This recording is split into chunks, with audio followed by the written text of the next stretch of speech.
Charm Chats with Kendra and Kat. Just a couple of girls talk about this and that. Get familiar with Blue and the charmed ones too. Charm Chats. Welcome to Charm Chats with Kendra and Kat. We are at the end of season 1, finally. Yep, episode 122. Which means we are celebrating with sparkling grape juice. That's so loud. Yeah, I know. It's great. Do you want some? Yes. Listen to that bubbly. Oh yeah, bitches. Oh yeah. Sparkling grape juice. Drink of podcasters who don't drink. Yeah, for whatever reason, Charles and Andrew, think I just don't drink. Hey, and Kaylin's like, no, there was the one time I found the shower beer. Yeah, that was me, wasn't it? You had a shower beer? Well, it was a cider. Ah. But I got home, I really wanted one. So I just took it into the shower. We have one of those things that hangs over the towel rack with all the pockets. Mm-hmm. So I just put it in there and I forgot about it. I drank all of it, but I forgot about it. That's funny. And then Kay found it. And Pat found it, and they were just laughing about it. They're like, whose is this? I'm like, mine, obviously, but it's neither of yours. Yeah. Hello. Right, Blue? Yeah. Yeah, I don't like beer because I don't like hops. Mm-hmm. And to be a beer, it has to be made with hops. There are beers that don't have hops. But then it's not a beer. Lambic. Technically, to be a beer, it has to be made with hops. Well, technically, but there's a bunch of things called beers that don't have hops. Well, but they're not beers then. They're still called beers by the people who make them. Well, those people are wrong. Maybe technically, but they're still marketed as beers. Whatever. So, I've had most of a glass of sparkling grape. Kendra has had 2.5. Yep. Kendra will be drinking the rest of the bottles, because I have cold tea. Yes. I also have lukewarm tea. Mm-hmm. Part of a green tea sampler. Ooh. Yes. This is the apricot green. Interesting. Hmm? Yes, Blue, I can see your nose. Boop da snoot. He's like, what just happened? He tolerates it much better than Yugs does. Mm. I can boop Yugs' snoot once. Kay cannot. Yep. Cats are fickle creatures. Mm-hmm, mm-hmm. Yep. So, we are on episode 122. Déjà vu all over again. It aired May 26th, 1999, and the episode title is a reference to a quote attributed to Yogi Berra.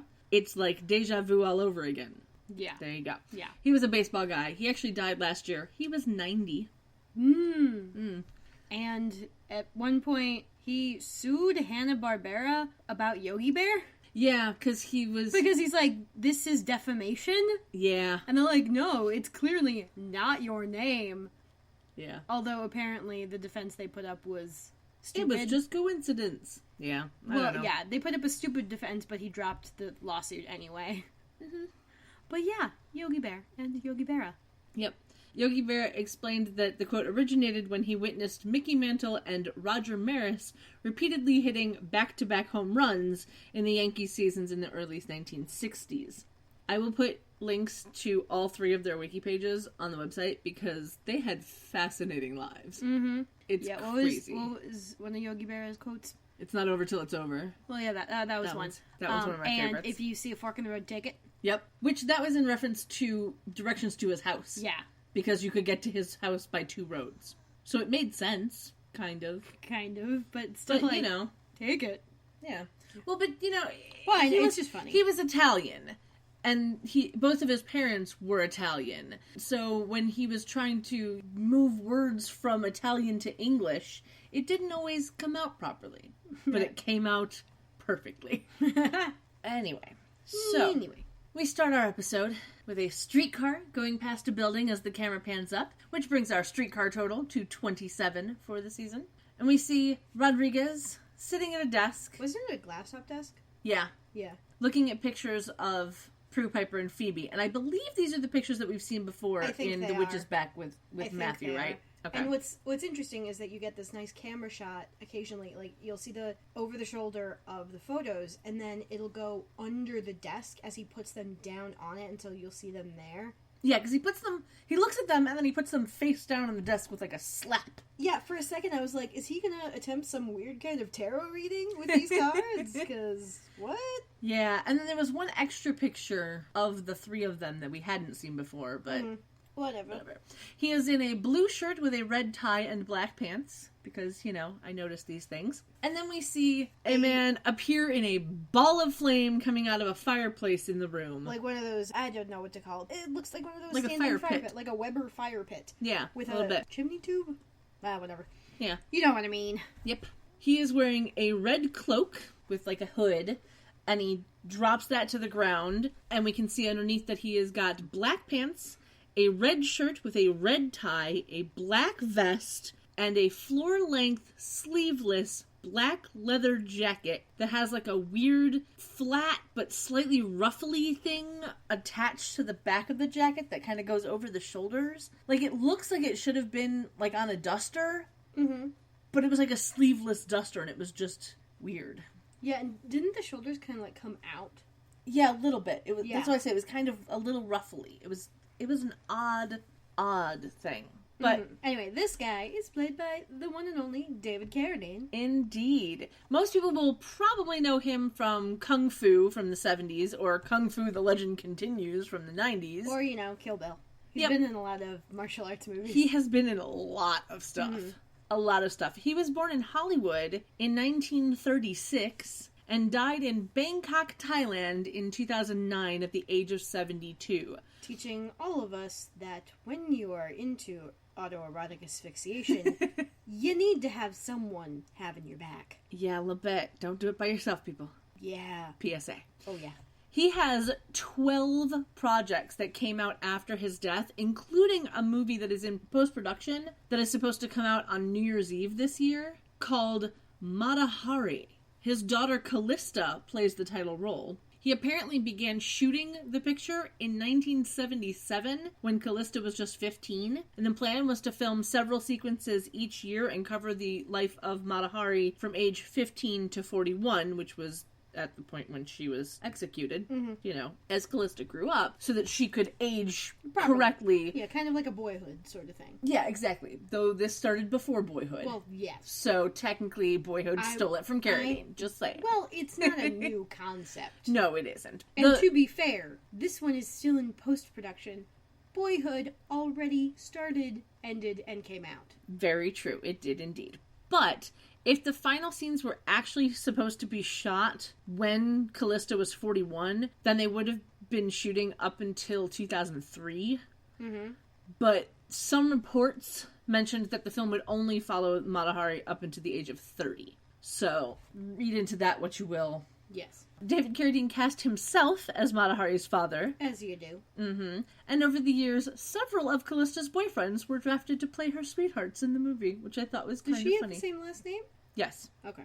Because I keep imagining her as Callista Flockhart, and I'm like, that's not... No, Callista Carradine. Yeah. Yeah. So, back to the show. Rodriguez takes a knee and to, bow before this guy, and we learn that his name is Tempest. Yes. In time. Exactly. And he has been sent to Rodriguez, but we don't know by who or why, though apparently Rodriguez does. Yeah. It's implied, some dark council, or dread, or who knows what. Yeah, it's implied that Rodriguez knows, but we are never told. And then they chat about trying to defeat the Charmed Ones, because, apparently that's all anyone has ever put on this earth to do. Yes. Bad guys wise. Tempest pulls out a pocket watch, because what else you do when your name is Tempest, and clicks it open, and here's where I yelled wrong at the screen, because the 4 is 4 eyes instead of IV. Yep. Wrong. Yep. I saw that and was like, Kendra's gonna yell. Yeah, I did. Absolutely.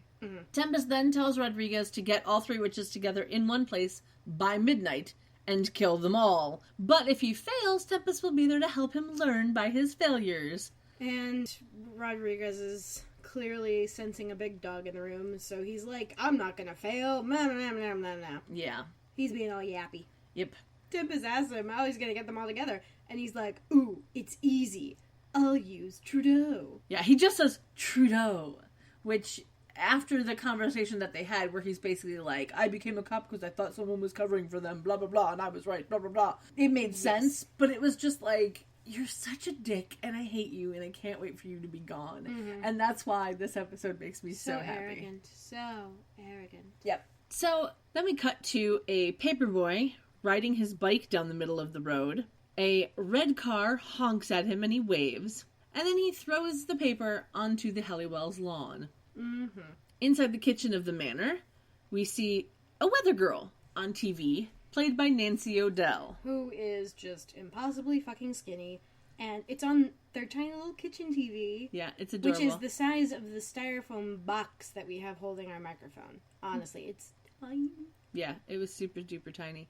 Nancy O'Dell was born in 1966 and was Miss South Carolina in 1987. She repped her state in the Miss America pageant in 88, but did not even place. Nope. She's played herself on a bunch of different TV shows, including the original Beverly Hills 90210, so there's that connection again. She is currently a host on Entertainment Tonight, The Talk, and Access Hollywood, as well as a bunch of other little, things that she's on. There's not a whole lot of interesting things about her, but I did find that she met her husband Keith in an airport security line, which was kind of funny. That is kind of funny. And she had their first child in 2007. She was 41 at the time. You They- never meet people in airport security lines. You don't. Unless you're Jeff Sundquist. True. Yeah. They named their daughter Ashby after her grandfather. Aww. I like that name. That is cute. It's a unique name. Yeah. It's very southern. Yeah. Ashby.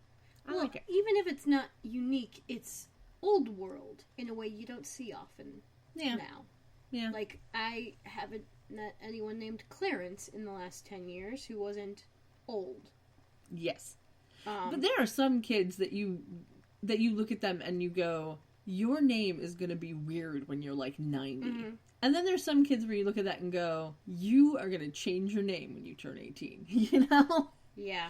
There are just some kids that you And then just there's know. some people where it's like, your name is really going to fit in when you're 90. Yeah, that too. Because I know a girl that I grew up with named Eugenia. Mm-hmm. And when she was little, she couldn't even say her full name very well. Aww. So we all called her Gina. Nice. And then she ended up changing it by the time we got to high school. But yeah, that kind of thing. I know there was one guy that I used to hang out with all the time because I used to play Vampire the Masquerade and he was one of the players in the game. His name was Philip. I've known a few of those, yeah. Yeah. So we automatically assumed that he was going to want us to call him Phil or some variation on Philip because that was his name. Nope. We called him Greg. What? Yeah. Is that his middle name? Nope. He just wanted to be He called just Greg? wanted to be called Greg. Okay. So we called him Greg. Sure. That's cool. I think it was he didn't have enough money to get a name change, but he hated the name Philip. Mm-hmm. And I don't even know if he had a middle name, to be honest. But I know that Greg wasn't his middle name because I asked him that. So, yeah. Yeah. In middle school, I tried to go by Zoe for a while, and I'm like, too much work to make sure everyone calls me that. So I just stopped. Yeah. Although there were a few people who carried it over into high school, which is interesting. I've gotten an email from you as Zoe. Well, that's because that's what I made that Gmail for. Yeah. I was like, I looked at it, I'm like, who the fuck is Zoe? Well, that was going to be my name if my mom won the coin toss. Wait, no. If my dad won the coin toss, that was going to be my name. Interesting. But he didn't. I think you fit Kendra, though. Mm-hmm. You're very much a Kendra. Yeah. Yeah. I've gone by what I lovingly call ethnic versions of my name. Mm-hmm. Because I went by Katrina for a while. Yeah. Danielle will still sometimes call me Katrina. Her mom will call me Katrina. Just because. Well, when you go through a place, it's like a hurricane. Yes. Indeed. I leave all sorts of shit in my wake. Because I'm a mess. But yeah, I've gone by different variations of my name. I've gone by Kat and Kate and Katie and all that, and I hated most of that. Never Kathy, though. Never, ever Kathy. Ever. Yeah, I don't allow anyone who is not related to me by blood or marriage to call me Kenny. Only family is allowed to do that. If anyone else tries it, I have legitimately smacked people. I don't think I've ever tried to call you Ken. I think I've said Ken once. Like that, I don't mind. And that was just a, hey, Ken. I just didn't finish the name. Yeah. But I would never think of calling you Kenny. Yeah. That's just weird. Even You're though Kendra. that was my license plate for years. Yeah. You're I never Kendra. liked it. Yeah, no. Yeah. I don't even like my family using it, but they're family, so I have to allow them. Yeah, I know that feel. Back to the show. We see Phoebe. She is wearing a short-sleeve, low-cut, V-neck, light blue shirt with lace trim detail at the bust. And the way this shirt is constructed is very interesting to me because it looks like everything is lace and like the shoulders go straight down and then there's another piece that comes across the bust because the lace overlaps. Mm-hmm. And it's very fascinating to me. Yeah, it was an interesting top. What I found more interesting is she's wearing white drawstring pants. Phoebe They're like linen loves pants. her some drawstring pajama pants. Yeah, they're like white linen pants. It's weird. Well, it's before Labor Day. This did air in May. True. Still weird. I'm loving the snoring that is happening with Blue. I know, right? It's adorable. Phoebe is on the phone with Piper, who is at Quake at 8 a.m., which Phoebe thinks is weird. Prue enters the kitchen, wearing jeans, a white shirt, and a gray sweater. They exchange their morning hellos, where they just go, morning, morning. Mm-hmm. It was a little weird to me. Like, I don't... Well, Phoebe was preoccupied, I and guess. Prue was like, I want to read the fucking paper. Yeah, I guess. Phoebe then tells Piper she'll be at Quake in an hour, and we see Kit on the counter. She knocks over a pepper shaker and meows. Prue then questions Phoebe about why she's going to Quake, and we learn that Piper is doing a thing for the Food Network, and she needs another dress because she spilled marinara sauce all over the one she's wearing. Prue tells her to stay out of her closet, and Phoebe jokes that she wouldn't want to ruin another one of Prue's outfits. And then tells her not to have an aneurysm. Yeah, that was kind of funny. And it was the kind of line where you're like, that's going to come back somehow. Yeah. You just know it. Yeah. And then Prue, staring at the paper, makes some exclamation about no or nah. Yeah, like she Some got negative angry. exclamation. She got angry at the And- paper. Yeah. And then we hear a car crash outside. Mm. And everyone runs to the front living room and looks at the window. And apparently it's just Mrs. Henderson's car who's been in a fender bender with a Yeah. trash can. Yeah, I don't know There where was the... a trash can and another car. Yeah. Like, Mrs. Henderson's car, I assume, was the parked one, because then there's a guy, like, with another car, and Yeah. there's a trash can, and he's outside of his car, like, checking it out, and there doesn't seem to be anything, like, severely wrong with it. Yeah, I'm still not sure how the trash can played into it, because Mrs. Henderson's car is parked on the side, and somehow the other car crashes into the trash can and Mrs. Henderson's car, and it's only a fender bender. Yeah. But Phoebe is very grateful that she remembered to park Prue's car in the driveway last night. Uh-huh, and Prue is also very grateful about that. Oh, yeah. And then we learn that Andy is in trouble as Prue shows Phoebe the paper, where written on the front page is a lovely picture of Andy, and the caption is, Inspector suspected in IA murder. And Prue says, you know, maybe it's a setup, trying to force him to reveal our secret, because he knows. Mm-hmm. And Phoebe takes the paper and has an immediate premonition of Andy dead in their living room, like the kind of dead where your eyes are still open, Yeah. because it was that sudden. Yeah. And then we get the opening credits. Happily. Yay! The post-credit song on the DVD is Animal Instinct by the Cranberries.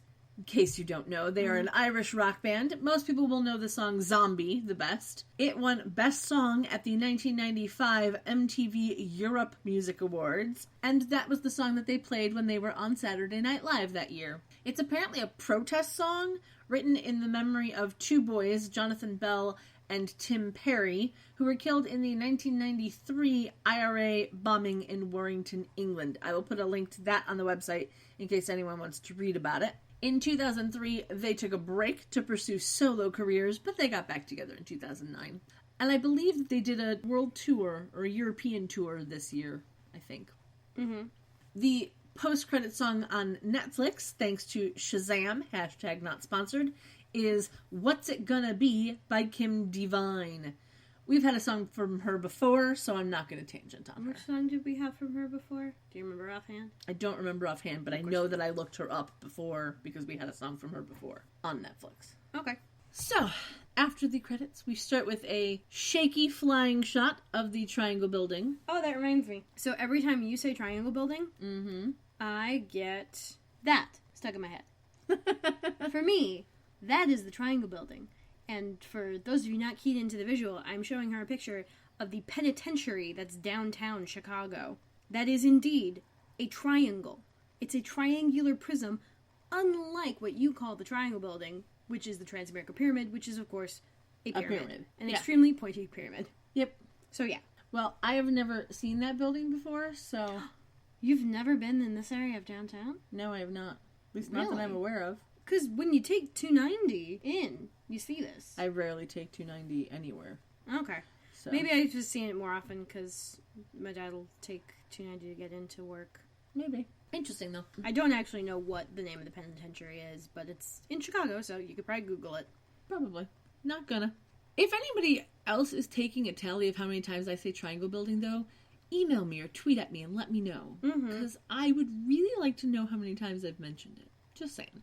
But, you know, maybe just the once per talk about it, because we've said triangle building probably about 20 times right now. Well, yeah. I don't think they need to tally each individual mention. No. Just the first mention in an episode. Yeah. When you say we see it. The first time I mention it in a scene. So, after our shaky shot, we get a Golden Gate Bridge shot, then a shot of the Oakland Bay Bridge in the background, then a shot of a boat in choppy water, then a shot of a boat in non-choppy water going under the Golden Gate Bridge, and then a distance shot of the Golden Gate Bridge in fog.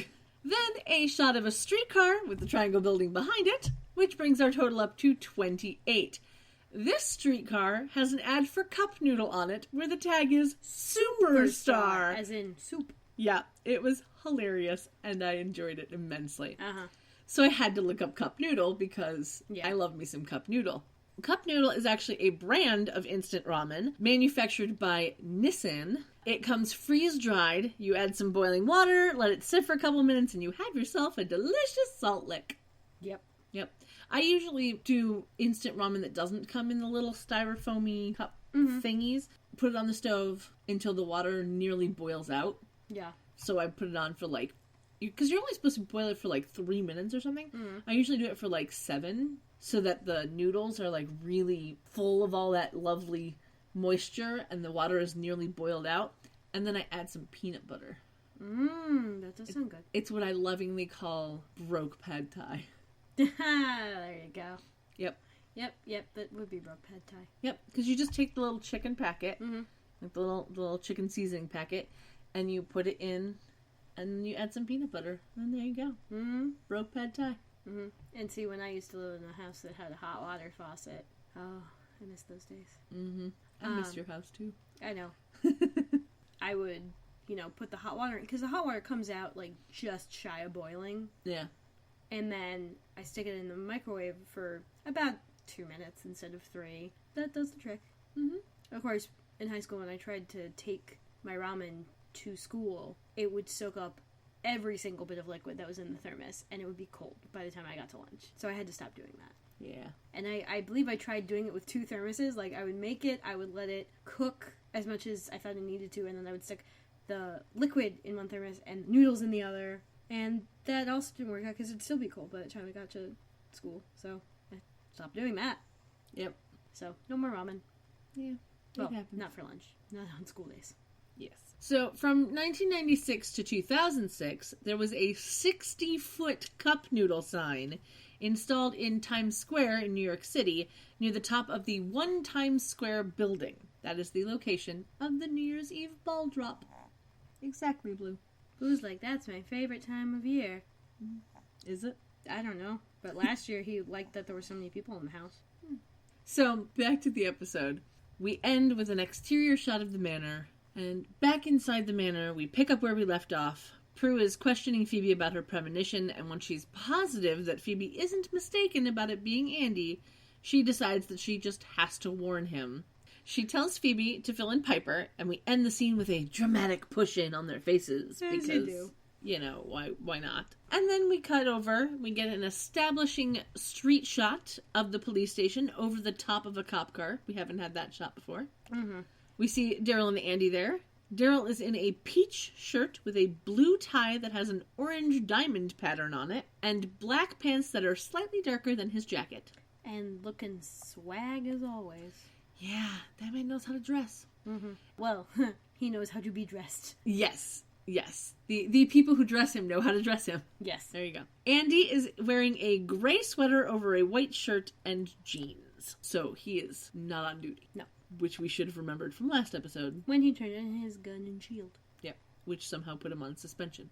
Well, he refused to cooperate in an IA investigation. I think that was probably what put him on suspension. Yeah, but you the way he said it was a bit weird. Well, last episode, because he said directly, like, I turned in my gun and badge, automatic suspension. Yeah. But I think that like, turning in your gun and badge means I quit, goodbye, I'm done. But apparently not. It might just be that procedure. Could be. Whatever. It doesn't really matter. So, Daryl says that he wouldn't be surprised if Rodriguez was the one who whacked his own partner. Dun dun dun. Prophetic as always.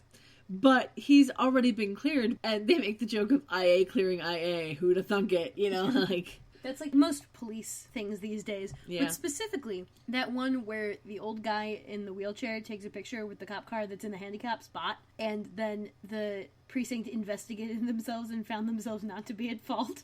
Yeah. Like, come on, guys. Yeah. Come on. Someone fucked up. Just admit it. Yeah. But, you know... Machismo. They always seem to think that police are supposed to be infallible and never wrong. And it's like, you know, no, they're still human.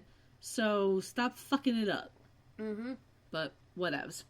Rodriguez then enters the room. He is now in a black suit with a white shirt and a red tie with a diagonal line detail on it that kind of looks like tire tread. Okay. Like, you know, like if you go into like a mechanic shop or whatever, they have that aluminum siding that has like the yeah cross hatch kind of things. Yeah. Like that's kind of what that pattern looked like. Interesting. Yeah. Rodriguez asks why Daryl is there, and Daryl says that he's just backing up his partner. So and then you wouldn't know anything about. Yeah, like it was a weird kind of comment. Like I don't understand that. Well, after the comment he made about whacking him. I get that, but like I didn't understand why Rodriguez's partner dying means he didn't back him up. Do you know what I mean? Like I don't know, maybe combo of the suspicious circumstances and the fact that Rodriguez is like still on the case even though his partner died. You'd think that would be a conflict of interest, possibly. But yeah, who knows? Who knows? It was really just an excuse for Daryl to make a snide comment. Yes. Absolutely. Mm-hmm. And Andy kind of nods at Daryl and, you know, tells him it's okay to leave. Yeah. So Daryl does, but not before giving Rodriguez the stink eye. Yeah. He kind of glared at him a little. It was nice. And Andy's like, I'm not saying anything without my lawyer. And he casually, oh so casually, puts his feet up on the table. Yep. But Rodriguez tells Andy that he doesn't need a lawyer if he's willing to help him, which of course Andy's like, why would I help you? Rah, rah, rah. But he shows Andy a photo that we are not shown and says, that's what's left of my partner. And Andy's clearly like kind of grossed out. Yeah. So I'm trying to think of like what happened to the partner, because we saw in the last episode Rodriguez do the screamy thing and the partner passes out onto the steering wheel. Think of how... So basically, the screamy thing, it looked like that was meant to burst all of the blood vessels. So imagine how much hemorrhaging you would have on that corpse. So. It would be insane. Yeah, okay, I guess so. So it would basically look like a sack of blood. Okay. Mm-hmm. Thanks for that imagery. You're welcome. Okay. I mean, what are our uteruses once a month? Oh, not mine, but... Well... I am not stereotypical in that regard. No. We're only taking audio from one side. You're monotypical. Okay. Instead of stereo? Okay. Anyway, Rodriguez says that he thinks his partner was killed by something supernatural and that Andy can help him figure out who or what it was. Andy asks why he thinks he can help. Thank you, Blue. And Rodriguez says that he knows about all of his unsolved cases, which we know he knows about because he's already asked Andy about them. You know, the past, 6 episodes or whatever. But he also tells Andy that he knows Prue Halliwell is a witch, and Andy's been covering for her. Mm-hmm. And so Andy... Does he put down his feet at this point? Yeah, he puts down his feet and tells Rodriguez, you know what? I'll go warn the Wizard of Oz, and starts to stand up. It was the funniest line ever. Oh, she's a witch? Okay, I'll go warn the Wizard of Oz. Yeah. It was great. And Rodriguez is like, no, I don't got time to screw around, you dickhead. And asks him to arrange a meeting for him with Prue And if she can help him find who killed his partner, he'll drop all the charges against Andy because, yeah, IA can do that? Apparently so. Whatever. You know. Anyway, Rodriguez leaves, and Daryl enters. Like, dude, what's going on? Well, Andy's putting on his jacket, and he's like, I have to go see Prue. Yeah. And Daryl's like, well, she called. She wants to see you, too. What the fuck is going on? Yep. Doesn't answer. Just walks out. Yep. It was a leather jacket, and it looked nice on him. Mm-hmm. I enjoy his leather jacket. It looked comfy and cozy and, like, soft. It looked nice. It looked very comfy. Yes. Anyway, we cut to a shot of a cuckoo clock where the 4 is wrong. A cuckoo clock. Yeah, whoever made that was cuckoo, because that's not how you write a 4 in Roman numerals. Yes. And then we kind of pull back to see it's in a shop window, and Tempest is leaning against the window. Mm-hmm. And the clock shop is called Symphony of Time. I love it. And I thought it was great. Yes. Rodriguez is, like, walking up to the shop and grabs a flower from a little bucket by a kiosk. Yeah, there's, like a little flower kiosk-y shop. It. Yeah, he smells it and then twirls it in his fingers a little bit. It was very weird. How cocky can you get? Yeah, it was a little weird. And then they have a little chat, and we learn that Rodriguez is sure that Andy will get Prue to meet with him, and she'll have her sisters with her as protection. Because, of course she will, because she's not crazy. Mm-hmm. Or stupid. Yeah. And then we cut over to an establishing shot of the Quake sign. It's an exterior shot. There's no one around outside. What? No one. Tan jacket floral skirt? Nope. We don't. No flowers in her hair? Nope. We get none of it. No valet dude? We get none of it. No brown suit lady? No one. Who am I forgetting? Briefcase dude? Briefcase dude is usually around Buckland's. Okay. We don't even go to Buckland's in this episode. Okay. But, yeah, nothing. We get nobody. Huh. The final episode of the season, and we get no one. Absolutely no one. It's sad. That's strange. Super sad. Phoebe is bringing a new outfit to Piper, and we see that Phoebe is now wearing a pink button-down shirt, buttoned just at the boobs, and it has, like, bows just above the elbows and at the back. Yeah. It's over a slightly darker pink shirt that looks slightly textured, and dark blue jeans, and her hair is half up in, like, 2 little pigtails, tied with those little pink ball ties that, like, you see on, like, 4-year-olds. Yeah, it was kind of funny. Oh, my gosh. It was funny and adorable, but those were kind of the rage, even on adults in the 90s. Why? I don't know. I never liked them then. I hated them. And I was the age for them. Yeah, I hated them, because if you did it wrong, you'd hurt yourself. You could knock someone out with those things. Mm-hmm. There's these big, like, thick plastic balls that were, like, a thick plastic, like not like the soft squishy plastic, but like a hard, like rock hard, could hurt you immensely plastic. Oh yeah. Piper is in white pants and a light purplish gray sweater set. I couldn't tell if it was supposed to be purple or gray, so it's purplish gray. There you go. And there is a large stain on just the sweater, so I want to know why she doesn't just take the sweater off. I'm assuming that there's the possibility that the shirt underneath the sweater isn't work appropriate for being in a restaurant and being on TV and whatever. Seriously, at that point, just take the sweater off. But whatever. She's also wearing a large cross necklace. A cross from where? This is where I wish that this was a visual podcast so you could see my head in my hands. And my shit-eating grin. Mm-hmm. Piper was worried that she was going to have to pull a Celine Dion and wear her dress backwards. Which is a reference to Celine Dion wearing a white backwards tuxedo from John Galliano for Christian Dior to the 1999 Oscars. I'm still not sure if it was meant to be worn backwards. I think it worked. But it looked like she had room for her boobs, so I'm assuming it was meant to be worn that way.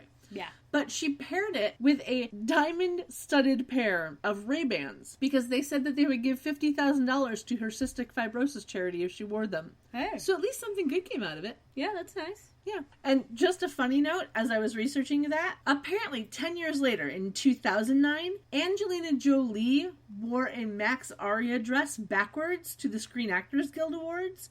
It was supposed to be low-cut in the front, but she wore it so it was low-cut in the back because she wanted to show off her tattoos. That's nice. I thought it was a good choice because it actually looked really nice on her that way. Mm-hmm. But, you know, whatever. Back to the show, where Phoebe tells Piper about her premonition and that Prue is off warning Andy. Yep. Then a woman enters Quake, greeting Piper very enthusiastically. Like, Piper! Halliwell! I'd recognize you anywhere! Yeah. Yes, she's very annoying. She's super, like, chipper and annoying. Oh, So- please describe what she's wearing. Yeah, she is in a dress suit, so, you know, jacket and skirt, in a light blue shade, where the jacket has a black line detail down the middle and on the collar and on the pockets. It kind of looks like a textured fabric. And the skirt is a mini skirt. Mm-hmm. It is so short. Like, she should not be able to sit down in that thing Yes. without just flashing the entire room. And her hair is pulled up in an obnoxious French twist. Yeah, it was a super tight, And like... Her nails are extremely long and clearly impeccably manicured. Mm-hmm. Like, there is absolutely nothing real about this woman as she's walking up. Yeah. And she clearly recognizes Piper, which freaks Piper out, so she pulls Phoebe in front of her to cover the marinara stain on her sweater. Yeah, it was kind of funny. And this chipper, annoying person says, "I recognize you anywhere," and realizes Piper doesn't really recognize her, and so does that, like, hand motion where your, like, wrist is, like, collapsed and your hand is on your chest, like, Yeah. Joanne Hertz, Baker High, class of '92, and she's, like, doing the thing. Yeah. It's like, not quite the Hillary, it's more of the, like... Yeah, where you kind of, like, flick your fingers out at someone. Yeah. Yeah, it was kind of obnoxious. Yeah, but apparently she went to high school with Piper. Mm-hmm. So, Joanne is played by Wendy Benson Lades? I'm not sure exactly how to say that, but Lades. Yeah. Lades, I'm assuming, but who knows. She's been in a bunch of single show episodes of stuff, including the original 90210 again. So that's 2. But just before this episode of Charmed, she was on a series called Unhappily Ever After, which was a lot like Married with Children, but the dad was schizophrenic.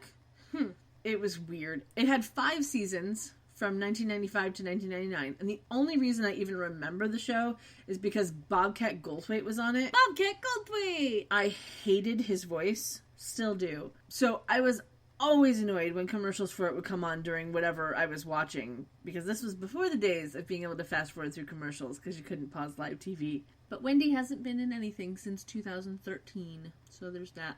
Bobcat Goldthwait played Mr. Fluffy, who is the schizophrenic dad's hallucination. Ah. Yeah. Nikki Cox was also in that show. Nobody remembers her. I didn't even bother looking her up, which says a lot too. Anyway. Whatever. So as soon as Joanne says her name, Piper recognizes her and asks why she's there, and it turns out she's the segment producer. And then we get some exposition where we learn that Joanne had moved to New York, where she met her fabulous husband, who has a crazy idea of starting a cable show. And putting her in charge of everything, and now they're the Food Network's most popular show. Yeah. And then she asks how Piper is doing, and Piper can't really say anything because she just- doesn't want to. She just freezes Joanne. It was the funniest thing ever. She goes like, "And how are you? How are you? What have you been up to?" And she just freezes her like, "God as damn Joanne's it." mid hand pulling her bangs to the side. Yeah. And Piper's like, "What the fuck do I tell her? I'm a cash-strapped single restaurant manager who still lives in the same house she grew up in with her sisters." And Phoebe's like, "Don't forget about the cat." Yeah, that was the best moment. I was like, "And your cat? Don't forget about the cat." It was hilarious. Yes, but but Piper wasn't looking to laugh. And Phoebe doesn't understand why Piper is upset. And she says that Joanne is a freak because no one is that successful at the age of 26. Yeah. And I looked at that and went, there's no fucking way she's supposed to be 26. But okay. No, Piper's supposed to be about 26. No, not Piper. Joanne. Joanne does not look 26, though.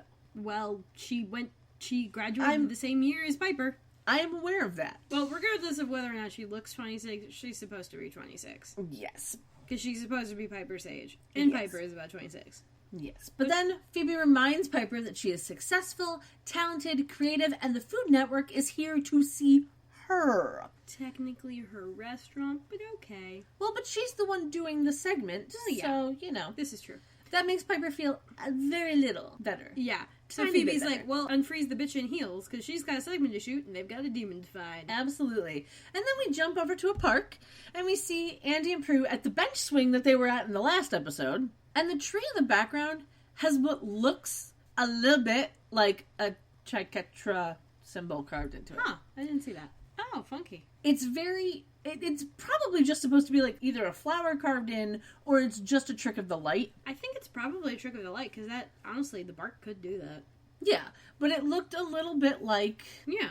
A little. A little bit. But bit. it's missing the circle. Yes, very true. It is Very indeed. true. Yes. Anyway, Andy asks if Phoebe's premonitions have ever been wrong before, and Prue says that they haven't, but says that every other time they've been able to stop it from coming true, and tells him to be extra careful until they figure out who the demon is and why it's after Andy. And Andy's quiet for a bit, and then is like, what if the demon is Rodriguez? It's like, Rodriguez wants a meeting with you because he thinks his partner was killed by a supernatural being. Somehow, he knows you're a witch, which really he would only probably know if he was the demon. Yep. And Prue's like, well, I guess I'm meeting him at the manor at 6, Yeah. and I'll have my sisters there because I need the protection. And Andy wants to be there, but Prue makes him promise to stay away. Yeah. And tells him, because, like, that's where you were in Phoebe's premonition. Uh-huh. And he's being all stubborn, so she's like, don't make me use my magic on you. And then there's a beat, and then they both smile adorably. Yeah, it was adorable. Because the way that she says it, too, is that, like, don't make me use my magic on you. You know, like... Well, no. It was more wasn't angry that, about... It wasn't more that angry than that. Well, It was very much in the vein of how she said it before. Yeah, it was very much like she in said it the first 119. time. Yeah, it was very much like she said it the first time to him. Yeah. Where it wasn't like really cutesy, but it kind of felt like it was supposed to be cutesy. Well, it's a line that reads as more serious when you're in a very dire situation, like when they were in the steam tunnels with the Grimlocks. Yeah. Like, it worked then, but now But they're standing next to a swing bench in a Yes. park, and she's saying it, and it's funny to both of them. So they're chuckling, and she clarifies she just doesn't want anything to happen to him. Yeah, because she still cares about him, you know. And he promises, which we all know is a yeah, lie. we're like, because no, he's a you're- cop. There's no way he's just going to be like, yes, okay, this girl I like is no. There's no way he's not going to be there. So And- then we cut outside the manor, and Andy's sitting in his car. Yes. And as Rodriguez pulls up in front of the manor, Andy ducks, like, lays down across the front seat. It was the funniest thing. Like, he kind of reminded me of the left Grimlock, where he just, like, flipped his head back. It was like, Yeah, a little bit. to get out of the shot. It was hilarious to me. Mm-hmm. But Rodriguez walks up, and we see the swan horse hitch. Yes. If someone else is keeping a tally of that, please tweet at me. It's not going to be a lot. Email It's going me. to be like 4 or 5. Yeah, I know. tops. There's not many. But I would like to know how many times you've actually seen it. Yeah. Because I've mentioned it every time, Yes, you have. but I haven't taken a tally of it. And Kit is kind of sitting on the corner of the wall. Yeah, for by the some stairs. reason, the cat's just outside. And she takes know. her time to growl at Rodriguez, and he turns around. She And looks cross-eyed because totally she's a looks cross-eyed. Siamese. I know, but like, it was hilariously funny because we get this insert shot of this cat with its beautiful eyes. Beautiful crossed eyes. Yeah, they're the most cross-eyed eyes. It was hilarious because it's the first time we've gotten an insert shot of the cat, like, direct on the cat's face, where we have seen these eyes. And it was just funny to me. Uh-huh. But yeah, that's fairly typical of Siamese cats. Yeah. And it's cute every time. Yes. Because then they get, like, super binocular vision. It's adorable. Oh my god. So yeah, so we get the shot of Kit. We get Rodriguez staring at Kit, but, like, just kind of looking at the cat, like, the fuck do you want, cat? And then we get a shot of Andy before we head into the manor.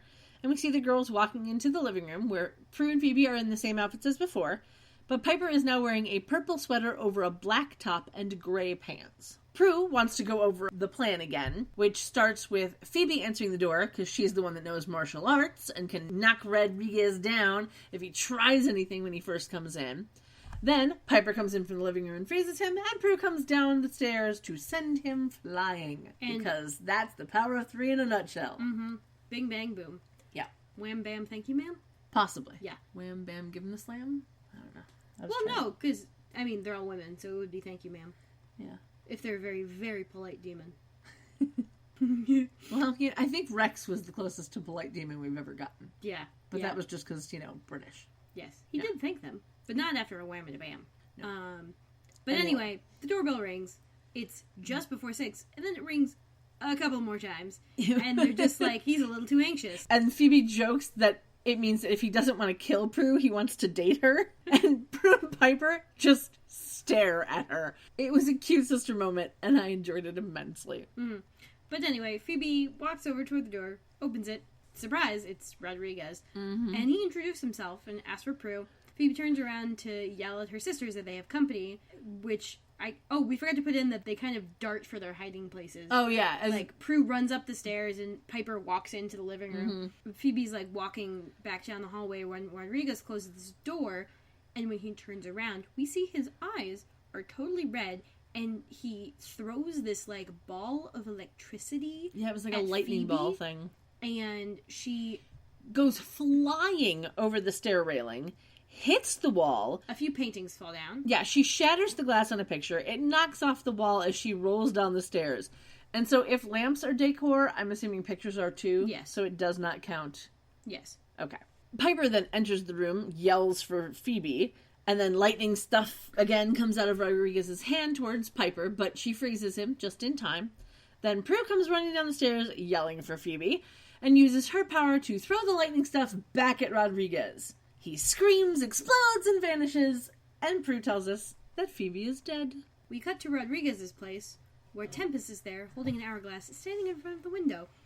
He opens the hourglass, pours some very glittery sand into his Yeah, it was super hand, glittery sand. and then into a cauldron, and you see this beautiful sequence of the out the window where it goes from night to day, like the sun kind of is supposed to reverse. Yeah, it goes in a and you backwards go time backwards lapse. through sunset into day and then into morning as Tempest, wipes his hands of the glitter, which he will never be rid of because, let's face it, it's herpes. Yep, glitter is the herpes of craft supplies.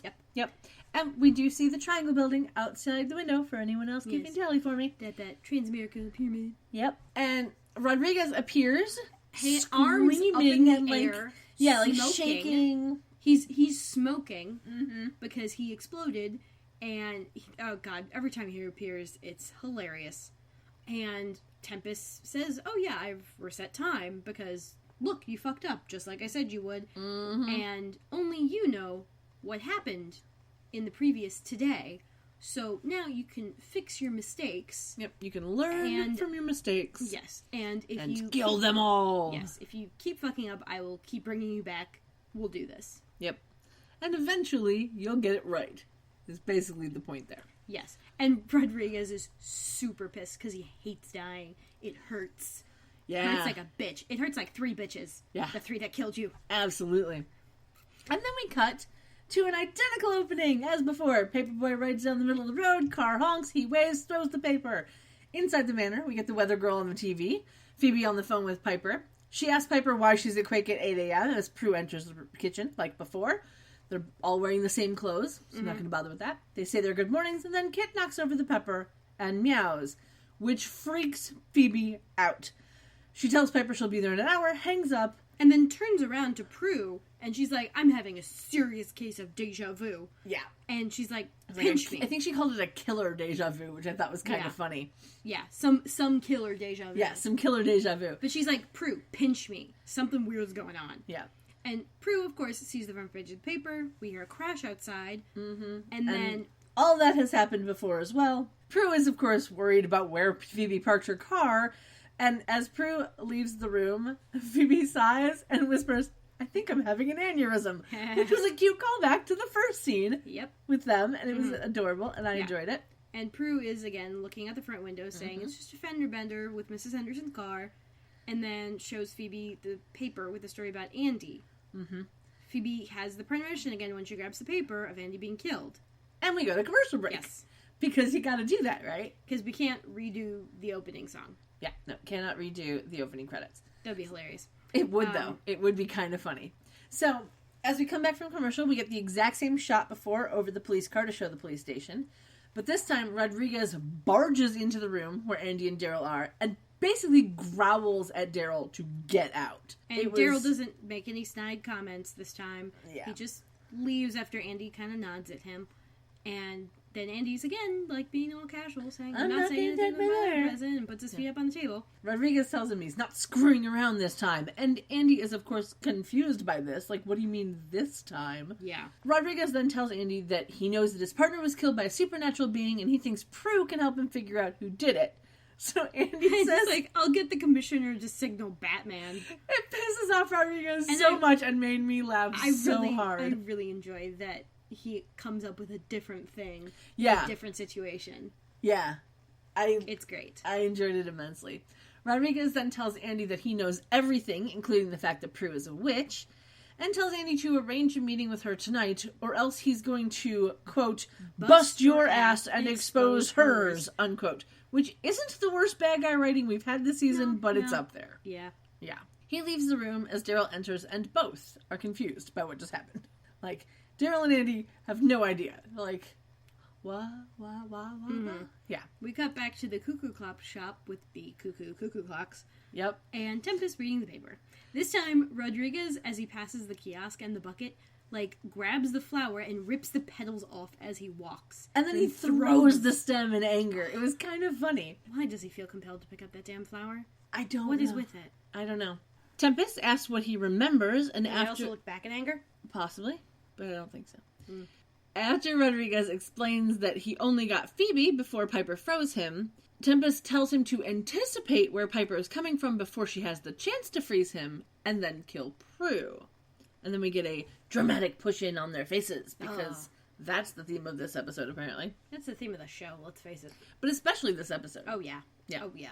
We get the same quake shot as last time, where no one is there. Not tan jacket floral skirt lady. Nope. Not flowers in her hair lady. Nope. Not brown suit lady. Nope. Not the valet dude. Nope. Who None really of them. doesn't get a good name. He's just valet dude. He's just valet Because we dude. haven't seen him anyplace else, so he's just valet dude.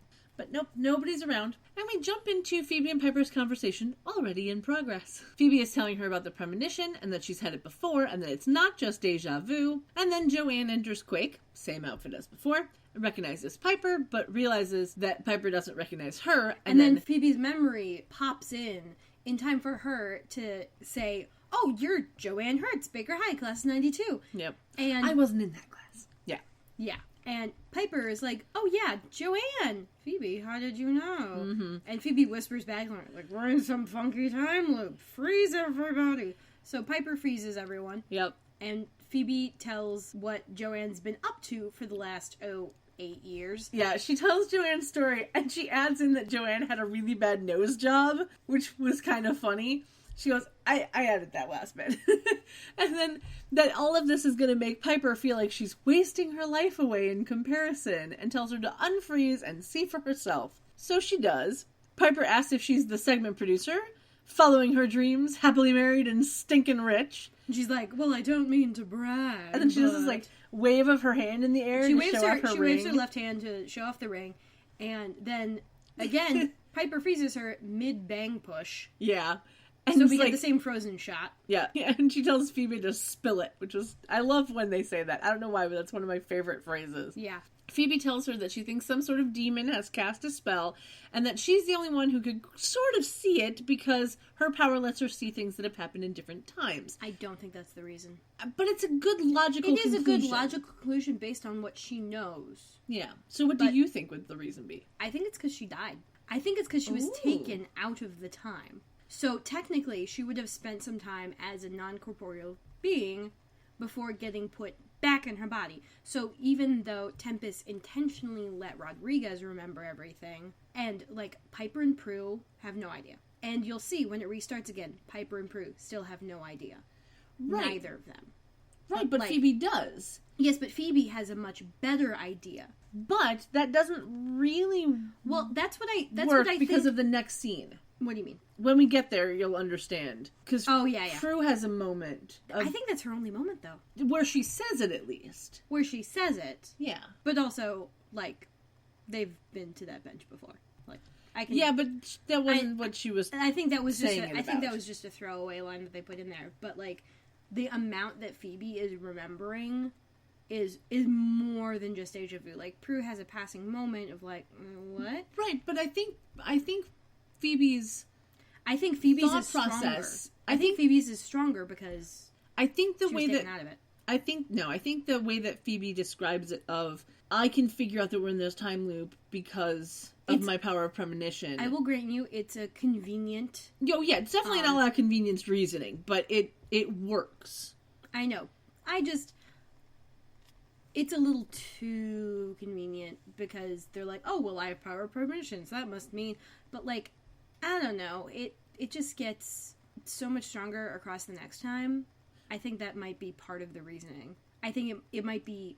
I don't don't think so. I don't know. I don't think so. I'm kind of okay with the way that the writers did it, of that her power of premonition is the reason she can figure it out. What do you think, Blue? Oh, naps. He thinks naps. Yes. Okay. Okay. Well, you gotta let me put the blanket over your head if you're gonna take naps. The third time it happens, Good she boy. basically is like, I think it's happening faster each time. Like, I catch it faster each time. Which, again... I mean, well, she dies again, so... No, but I don't... No, I think it's the power of premonition. I really do. I think that the way that they wrote it is the reasoning. I can see it both ways. Yeah. Both ways. I'm like, psych. I've heard it both ways. Well, that's just Sean being a douche. Yeah. Anyway, so Piper doesn't have a better explanation, and they realize that they need to check at the Book of Shadows. So then they walk off, leaving Joanne frozen. I want to know what happens in the next moment there.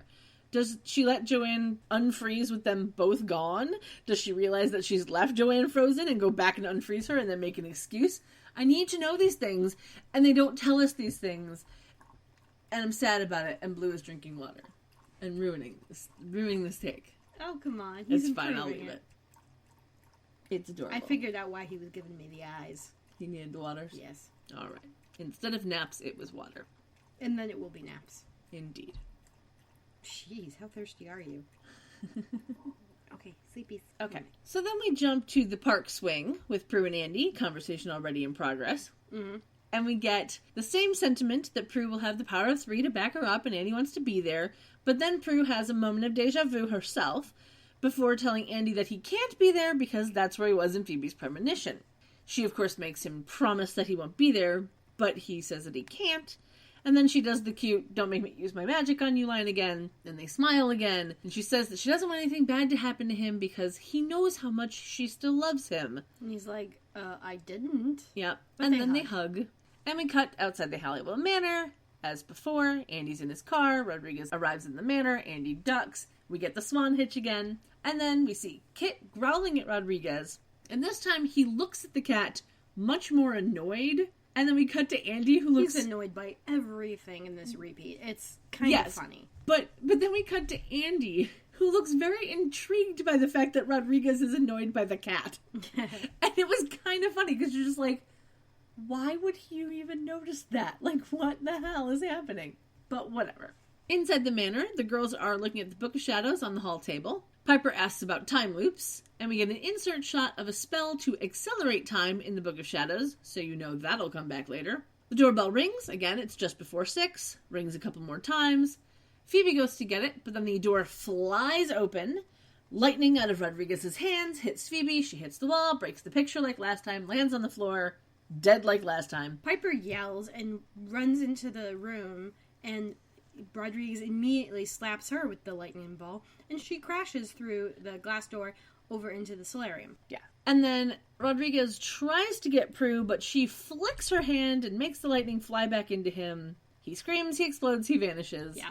As before. And Prue sees Phoebe's dead, freaks out, remembers Piper flew through the door, runs to Piper, and freaks out and cries. Yep, because both of her sisters are dead. Womp, womp, And we womp. jump back up to Rodriguez's place where Tempest turns back time again. And Again, we see the triangle building. Yep. And Rodriguez is super pissed, but he's like, I've learned. The third time is the charm. Yeah. The ones. Yeah. Because this time, he's learned. He got Piper this time. But So yeah, he's improving. third time is the charm. Not nearly enough. But the way that he says third time is the charm, it was so, enunciated. Third time is the charm. It was just weird. It was super weird. And then we go to commercial break. And as we come back, again, we get the same scene as before. Hawk, Weather Girl. And Phoebe turns off the Weather Girl. Yeah. Saying it's a beautiful, Wednesday or whatever the fuck. Blah, blah, blah. Yeah. So this time it's a little different. She turns the TV off. She answers the phone and tells Piper, let me guess, spilled marinara sauce on your dress and needs, a replacement? And she's like, does this seem familiar? And then Prue enters the kitchen. It was kind of funny to me. She goes, does this seem familiar? And then we get the cat. It was just that little moment of nice choice of words. Yeah. Phoebe tells Prue to freeze, and we see Kit on the counter, and Phoebe tells Prue that Kit is going to knock over the pepper and meow. Then Kip knocks over the pepper and meows. And Prue's like, how did you know that? Yeah, she gives her this look like, how did you know that? And then And she's Phoebe's like, hold that thought. thought. Tells Piper to get home as soon as she can because they've got some major demon hunting to do. And she tells her that if she runs into someone named Joanne from high school, just tell her to go stick it. I'll explain later. Yes, It was very funny. Yes, it was. Yeah. So then she hangs up the phone. Prue's like, dude, what's going on? Phoebe's like, follow me. So they go into the front sitting room to the window. Phoebe pulls back the curtain and counts down from 5. Yeah, she's not looking out the window. Yeah, she's not looking at the way. She just pulls She it back counts down. and lets Prue look out. Yep. Counts down from 5. And She says, calls out- honk, skid, crash. Yeah. Those all happen as she says. And she's like, oh, is that Mrs. Henderson's car? Little Has fender it, bender? Has it had a little fender bender? Yeah. Good thing I parked yours in the driveway, huh? And Prue's Yeah. like, okay, what the fuck is up? It's like, how did you know this? And that's when Phoebe's like, the day keeps repeating itself, and that her power of premonition must be the reason she's figured it out so fast. And I as think she- the fact that she's died each time has probably helped it along. Possibly. Because she spent some time in the metaphysical realm, so it would probably make the connection a little bit stronger. Possibly. Yeah. Possibly. But as she says that the power of premonition is the reason that she's figured it out, she realizes she's supposed to be having a premonition right about now. And And tells Prue to look, to look at the Prue to paper. look at the paper because she hasn't done that yet. Mm-hmm. And she looks down and sees the story about Andy. Yep. And Phoebe's like, Prue, if I touch that paper, I'm going to have a premonition. The I same know one I've I've had before. Yeah. And it's of Andy dead in our living room from a demon. Yeah. Phoebe's like, you have to believe me. And Prue's like, oh, I believe you. Oh, yeah. This is too freaky for me not to. Yeah, like, I believe you. What are we going to do about it? Yeah. Phoebe tells her to go warn Andy to stay away from the house while she goes through the Book of Shadows to find a way to vanquish the time demon before it can kill Andy. Yes. Exactly, Blue. Then we cut to the cuckoo clock chiming in the store window. And Rodriguez does what I've wanted to do this entire episode, which is shoot it with a gun. But no one seems alarmed by this. Because they're all on my side. But no. Because they're all on my side. Yes. No. Because they all agree with me that that's not how you do a Roman numeral 4. Yes. There's not an alarm with the clock being shot. It was the fact that you know that there are people around. There's at least a guy at the fucking flower kiosk. But nobody bats an eye of a guy just randomly shooting into a store window. Because they agree with me. Anyway, Tempest kind of gets upset with him, saying that you shouldn't do anything differently if you expect to succeed. And Rodriguez is just pissed. And he says not only is he going to succeed, but he's going to make them feel every ounce of pain they've given him. And then some. Ooh. Yeah, he's gonna make them explode with lightning. Mm-hmm. Okay? And then we get a different shot of Quake than before. It's just the sign. It's like a push-in on the sign. So we still see no people, but it's a different shot. Mm. Piper is telling Joanne that she can't do the segment right now because something's happened and she has to go. And Joanne half jokes if she ran out of marinara sauce and points to the stain on Piper's outfit. Yeah. And so Piper just drops all pretense. She gets super sassy. Yes. And she's, I love this moment yes, so it's much. Great. She's like, I know I don't have the flashy job, flashy ring, or flashy designer suit, but that doesn't make me less than you or anybody else. And just because I may not have realized my dreams yet, like you think you have, doesn't mean I won't find a way to do exactly that. And when I do, you can be damn sure I'll be doing it with my own nose and not the one some discount doctor gave me. Yes, I love that line so much. I legit was like, And then she I saunters off. have to watch this scene 4 times. And Joanne touches her nose. Yes. It was She's the like, best moment. what? What do you mean this looks fake? It was great. I literally watched that scene 4 times because Yeah. I love that scene. I love Sassy Piper Mm-hmm. so much. Sassy Piper is my favorite Piper. At the bench swing, Prue and Andy are having a slightly different, yet quite familiar conversation. Mm-hmm. Prue is, of course, begging him not to come to the house because she'll have the power of 3 to back her up, and he's not able to make the promise that he won't be there. He's like, dude, it's a fucking trap. And she's like, yeah, duh. Yeah, basically. But she tells him that it's not his fight, and then she says, don't make me use my magic on you. But there's no smiles this time. She does not mean it in that same playful way. This time she's saying it in a very angry tone. Yeah. Prue tells him that she would die if anything happened to him, says, I love you. He says, I it love back. you too, and they hug. Ew. And then we pull up Wait, to were you doing ew? I went, ew. Okay, see, your face and your tone of voice were not fitting in with how I think you wanted that to sound. And now it's fitting in, and now I think you want it to sound like you don't fucking care. I don't care. This is true. I don't care. It's Andy and Prue, and I don't care. They are not my OTP. Anyway, so we cut to outside the manor. We see Rodriguez pull up, and now we get a different shot because we can see the license plate on his car. And it was an interesting plate, and I had to look it up because I knew I had seen that plate before someplace. It has a little E in an octagon. Like a stop sign. Yeah. On the side of the plate next to the 6 numbers. And that means it's an exempt plate, which means that the car is owned by the state. I'm glad they put that little detail in, so it looks, like he's driving a police car, basically. An undercover cop car kind of thing. But they no longer make those plates. Now the exempt plates say CA exempt on the top of them, and they have room for 7 numbers instead of 6, because they needed more numbers. Yep. Andy's in his car, because of course he couldn't stay away. Rodriguez walks past Kit. Kit growls at him. And Rodriguez whips around. His eyes are red. And he glares at Kit, who then runs away. Uh-huh. Andy, somehow, a la convenience, sees this from across the street. There is no way. Freaked out. There is no way he should have been able to see Rodriguez's eyes from across the street in his car. I mean, they kind of were pretty bright. Because we could barely see it in a wide shot, standing kind of in front of him. So, yeah. Well, I mean, it was probably helped with the fact that the cat runs. Maybe, but still. Then Andy's like, Prue, oh my god! Heeding no warnings from her about coming into the house, grabs his gun from the glove box, and gets out of the car. Inside the manor, Phoebe is reading from the Book of Shadows. She has found the entry for the Devil's Sorcerer, Tempest, who can manipulate time any way he chooses. Piper asks if it says how to vanquish him, and we get a lovely insert shot of the page in the Book of Shadows, and we learn that the only way to vanquish him is to take him out of the time he's in, whatever that means. Rodriguez then kicks open the door, throws some lightning at Prue, but Piper pushes her out of the way. Tackles her. Yeah. Tackles her back by the couch that's up against the stairs. Mm-hmm. And they fall to the floor. Yeah.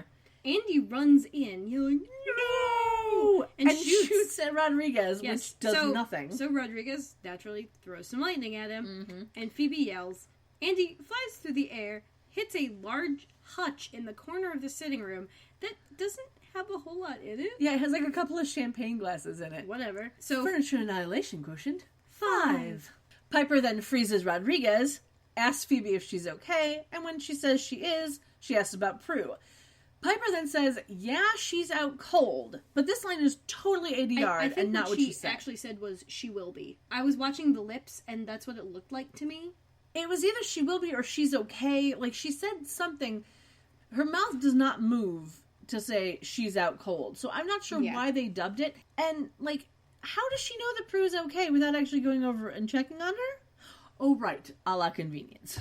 Because they didn't go over and look at her at all. We just get an insert shot of her kind of passed out. But she kind of looked the way that Phoebe looked when Phoebe died the first 2 times. Yeah, I know, right? So, yeah. But, again, a la convenience is the, reason for the season? Yep. Other than axial tilt? Yes. They then see Andy and run over to him. Piper feels for a pulse on him. But because his eyes are open, and, oh yeah, it's the premonition Phoebe had. He did. Yep, he totally did. And then Phoebe closes Andy's eyes. Phoebe puts her hand on Andy's forehead, and Andy closes his eyes. Yes. It was very funny, because you could tell she was trying to do, like, the push his eyes closed thing, but he didn't wait for her fingers to actually come near his eyes. It was hilarious. I wouldn't. Yeah. And then we go to commercial break. And I think that's generally why when you see someone do that, they kind of pass their entire hand over the nose. Yeah. So it looks like you're closing the eyes, and they get to close their own eyes without you actually touching anything. Yeah. Probably. Mm-hmm. Yeah. When we come back from commercial break, we get a shot of the clock in the manor that tells us it's 6:15. And because there are no Roman numerals, nothing is wrong. Yep, because this one has regular numbers, I guess. Yeah. So everything is normal and easy to read. And Rodriguez is tied to one of the dining room chairs, ropes around his arms and torso, and a phone cord around his legs. Yeah, it was kind of funny. Like they got his arms and torso wrapped around with the rope. Mm. And we find out later that he's handcuffed behind the chair with his own handcuffs, I'm assuming. Yeah, so But- these aren't pink and fuzzy. No, they are not. But it was hilariously funny because you're just like, fuck, he'd be able to move his legs. We don't have any more rope. Oh, I know. Let's grab the phone cord. That works. Okay. If it ain't broke, don't fix it. And the phone cord ain't broke because he's not struggling that hard. Yeah. Phoebe, of course, tells him that he's only alive because she hasn't figured out how to kill him, but he doesn't care. Piper asks what she's doing, and she says that she's trying to save Andy because they're in a time loop, and she's willing to bet that Rodriguez's death somehow triggers it.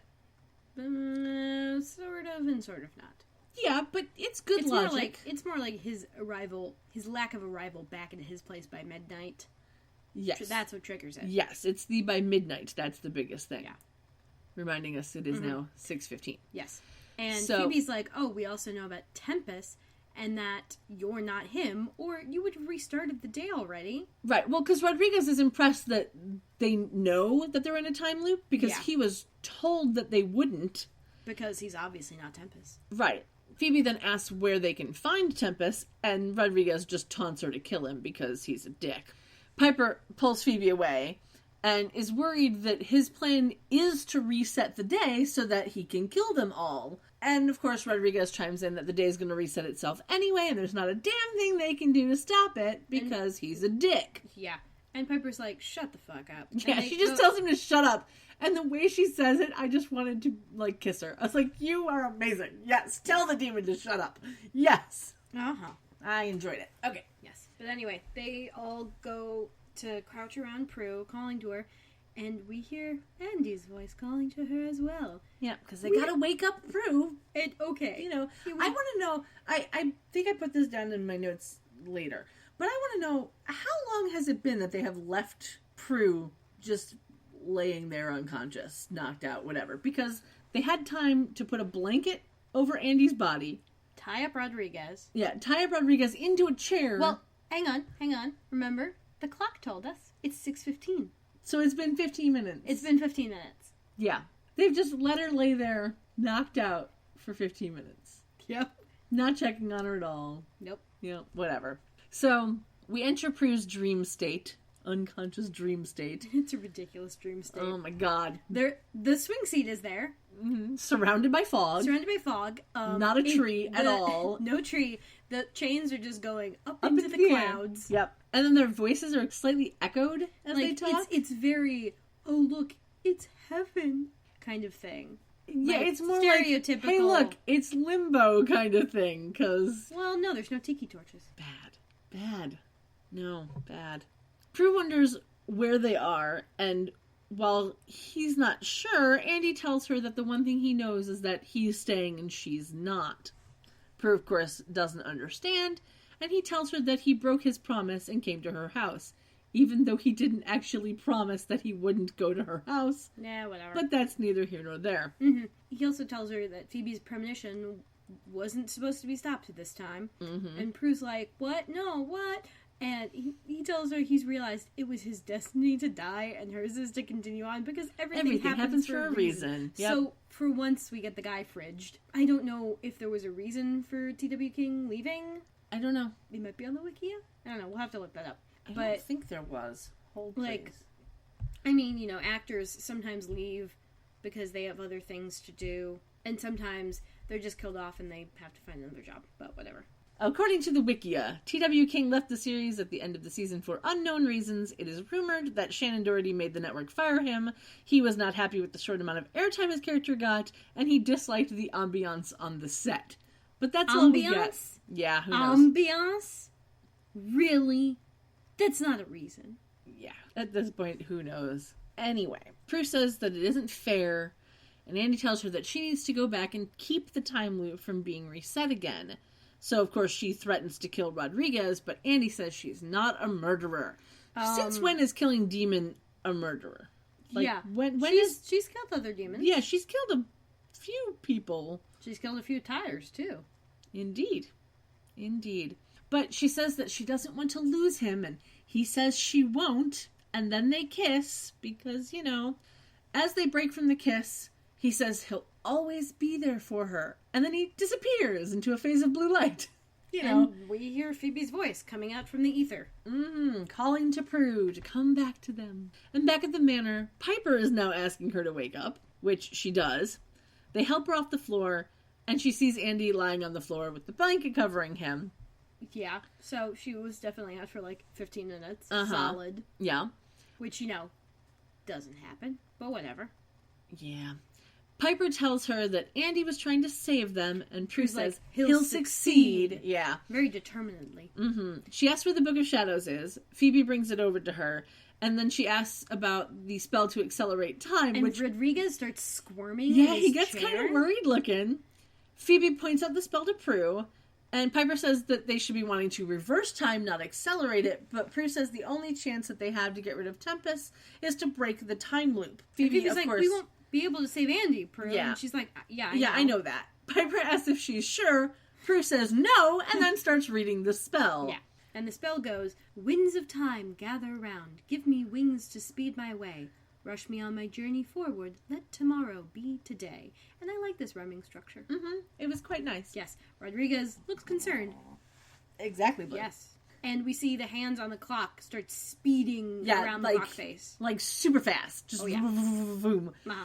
And then we cut to Tempest at Rodriguez's place. Another shot of the triangle building out the window for those counting. And he checks his pocket watch, sees the arms are flying around the face. He screams. Well, they stop at like 12:02 or something. And then he like yells, turns into fire, goes into the red like misty orb things, yeah. Picks up his cloak on the way to the fire pit. The cloak doesn't turn into red orbs really quickly. Like, it gets lifted out of the air and then turns into, like, the misty orb thing. Yeah. It was hilarious. And then goes back into the fire pit. Back and into the there's fireplace, like a burst of embers and shit. Yep. And then we cut back to the manor. We now see that the clock is past midnight. And Prue says to untie Rodriguez and let him go. And Piper is, of course, worried that he'll kill them. But Prue just big dogs the hell out of Rodriguez. And she's like, you don't have the power, or he wouldn't have needed Tempest. Exactly. Because he's a little shithead. Yes. And Phoebe's like, I'm not going to untie him. I'm not doing that. So Prue just, like, waves her finger at it and the ropes untie. Yeah, and this is where we see, this is where we see the handcuffs. And, like, he kind of, not, like, swings the handcuffs, but he swings them. He kind of does, like, this little, like, move of, like, I'll take my handcuffs back, okay, fine, you know. Calls her a stupid witch and starts walking to the door. Yeah, she tells him to get out before she changes her mind. He gets to the door, turns around with red eyes, and throws an energy ball at Prue. She just kind of holds up her hand and deflects it back at him. Just kind of flicks it back at him. For the third and final time, he explodes and turns into dust. And she says, we may not be murderers, but we're no angels either. No, you're witches. It's like, yes, justification. They would have been murderers if they had just killed him, but since he attacked first, it's self-defense, right? I mean, because that's... Never mind the fact that he's totally fucking evil. Exactly. Like he was there to they're kill vanquishing a demon that is kind of in their job description. That they know killed someone. Like even if they weren't sure he'd killed his partner, they know he killed Andy. Exactly.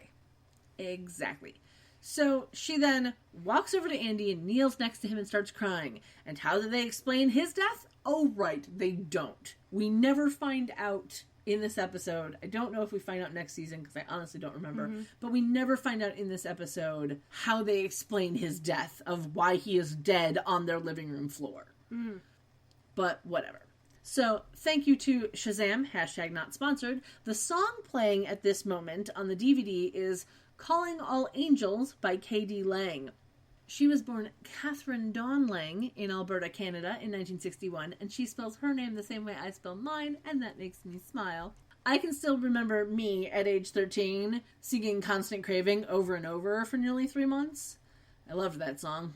Still love that song. It's very nice to sing along to. Anyway, Katie Lang came out as a lesbian in 1992. She has supported many causes, including HIV and AIDS research, and she is an animal rights activist. She had a campaign with PETA in the 90s called Meat Stinks, which got her in a bit of trouble in Alberta, because they have a huge cattle ranching industry there. So, her music was banned from more than 30 radio stations as a boycott to her, quote, siding with animal rightists, unquote, which they found a betrayal, I guess, because apparently somebody thought she wasn't supporting her hometown due to the fact she didn't want people to eat meat. The worst part, though, there was a sign in Consort, Alberta that said Home of Katie Lang that was burnt to the ground. Oh, no. Yeah.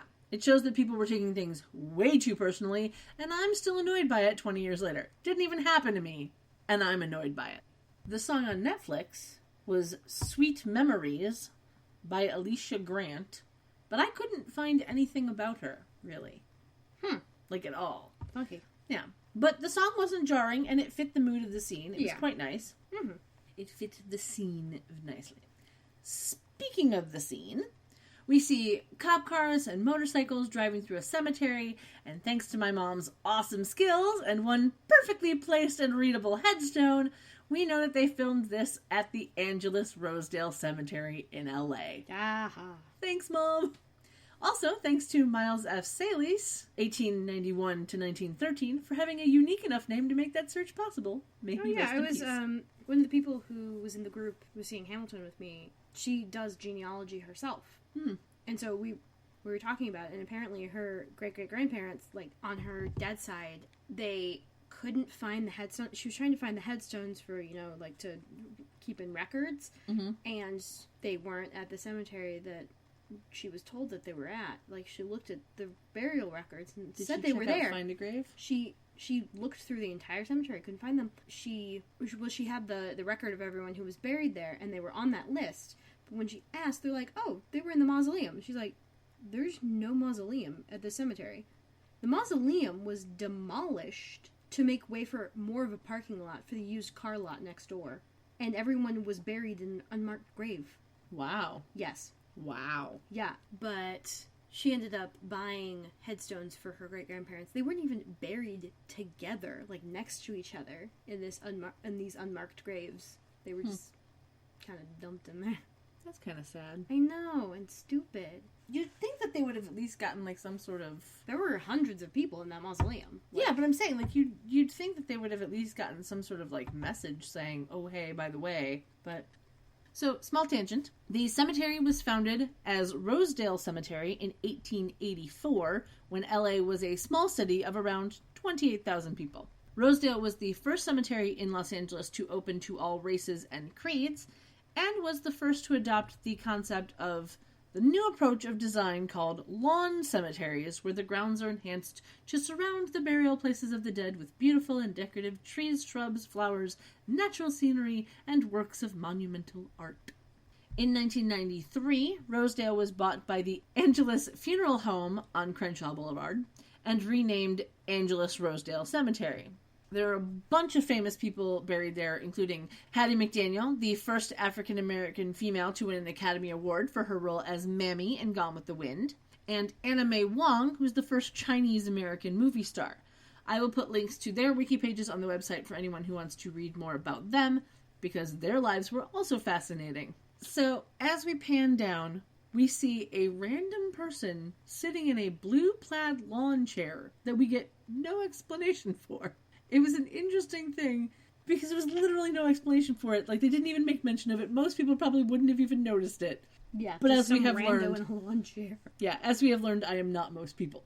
So, we see Daryl, Piper, and Phoebe standing in the background, and Prue is up at the coffin. And Piper is in a dark gray suit with a black jacket that goes to her knees. Or, well, a jacket over the suit, not the suit with a jacket. Whatever, you get it. Daryl is in a black suit with a blue shirt and a red tie, and Phoebe is in a black skirt and black jacket that looks like it's a little too big on her. I think that's a first. Prue is in all black, but we really only see a black shirt and jacket, so I'm assuming black pants or black skirt, but we don't actually Probably see skirt, knowing her typical wear for funerals. that. Yeah. Prue lays a rose on top of Andy's coffin, and we have a shot of the coffin. Well, she lays two on there. She lays a red one and a white one. Okay, I missed that. I just saw one rose, but You know, so, one for love and one for I guess peace or innocence or some shit. yeah, innocence usually. Yeah. I So- don't know much about flower languages, but I know there is a way to say we need to meet at the docks at midnight.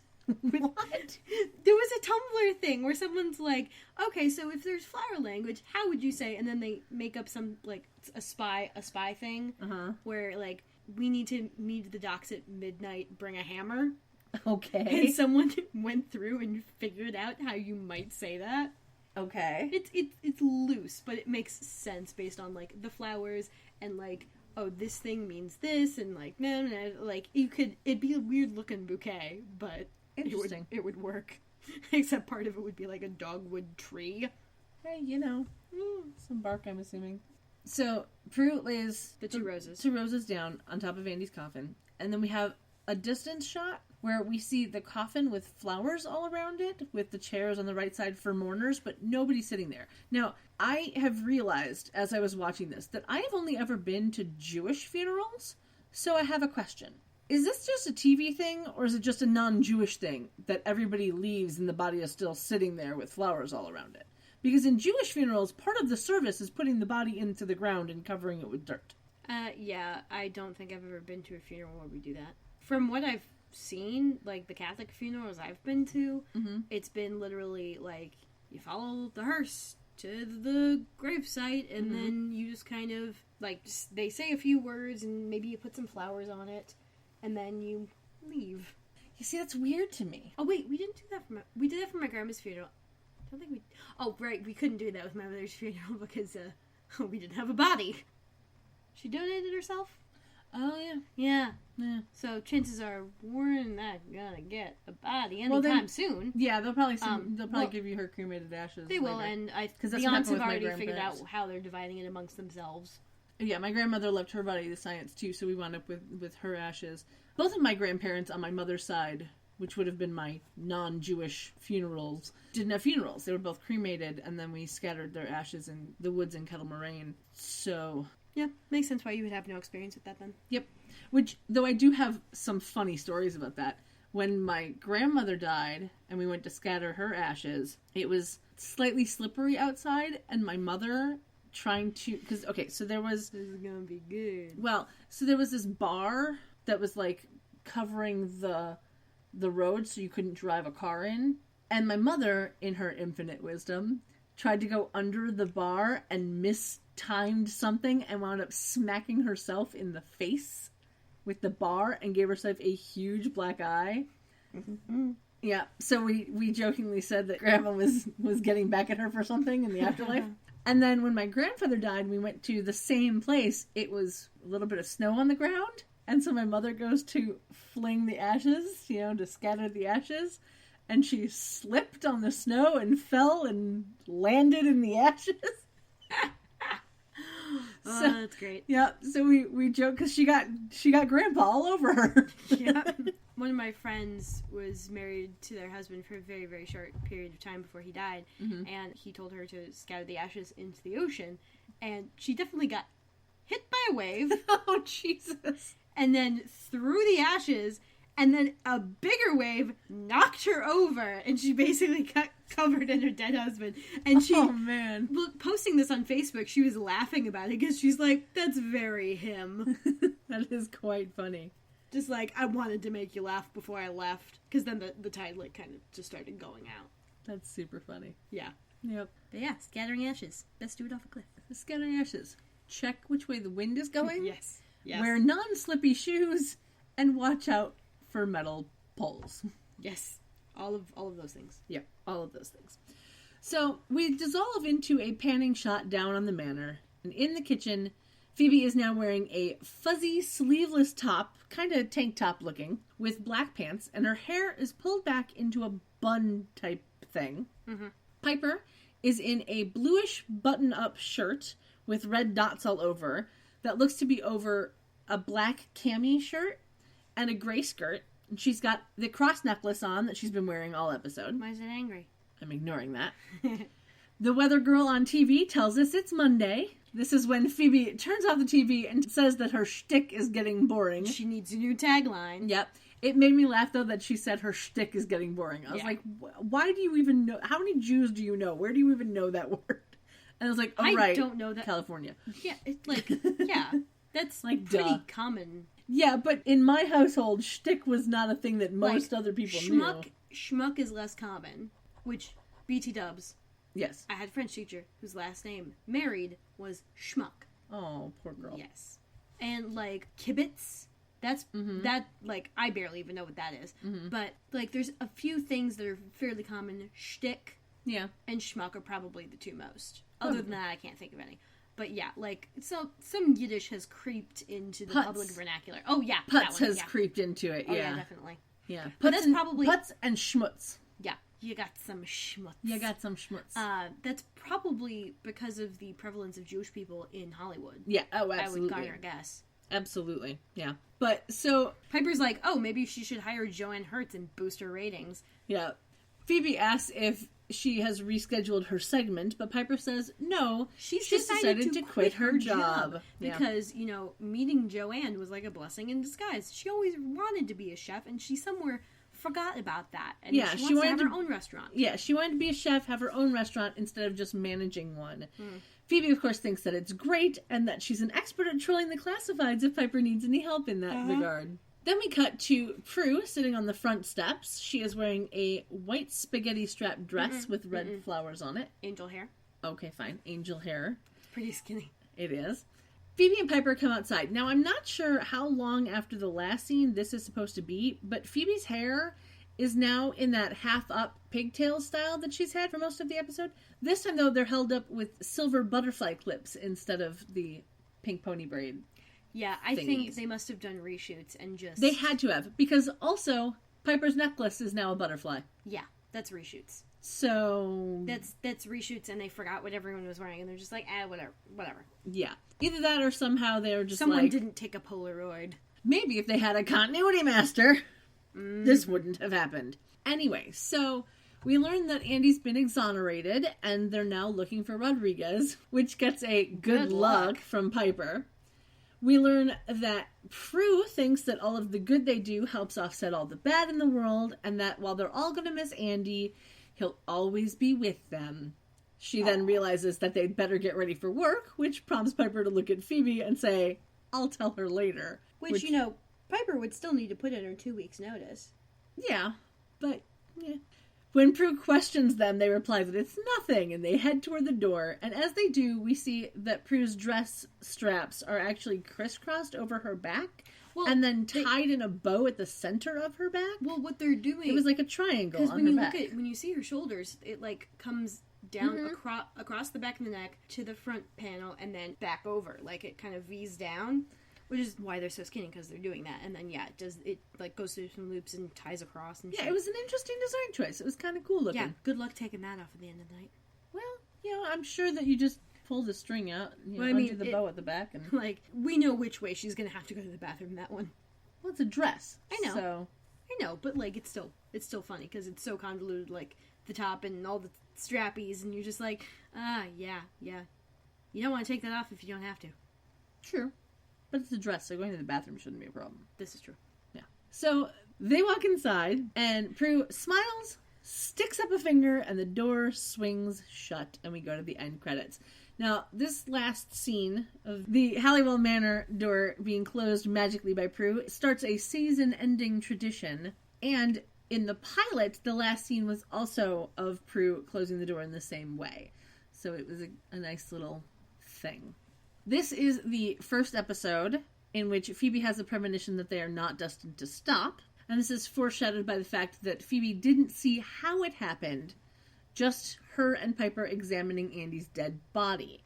In previous premonitions that they were able to stop, Phoebe was able to see who did it, and by what means they were meant to die. Well, or by what means they were meant to die. Like, they didn't always see who. Yeah. Like with the laser demon from the future. True. They didn't see who, they just saw a laser and a person dying. So. Yes. But, like, yeah, it's generally like, oh, person we need to save, them in the process of dying by some weird thing, or, you know, like, demon doing something. Someone turning into a demon, like, kind of deal. Yeah. And thanks to IMDb, we know that during Season 1, the Charmed Ones and their associates vanquish 8 warlocks, 14 demons, 1 ghost, 1 darklighter, 1 wendigo, 1 lord of war, and 2 mortals. A total of 28 evil beings. Who are the two mortals again? Rex and Hannah, Oh. I'm assuming. No, they would have been warlocks, wouldn't they? Two mortals. They were warlocks. Who would the mortals have been? Who would the mortals have been? Oh, the Asian dudes, maybe? No, that was only one. And they didn't even technically kill him, did they? I don't remember. It didn't tell me who they were. It just, gave me the lazy thing. IMDb. Yeah. Mm. Yeah, I don't remember. Is this like the total executions at Alcatraz? Maybe. They got some shit wrong. Possibly. Though I'm Two mortals. Okay, let's see. First episode, Warlock. Second episode, Demon? Oh, Dream Sorcerer. yeah. There you one. go. There He's you go. one. And the other Asian guy. Okay, yeah, I guess we could count So that. yeah, two mortals. So yeah. There you 4 go. and 5.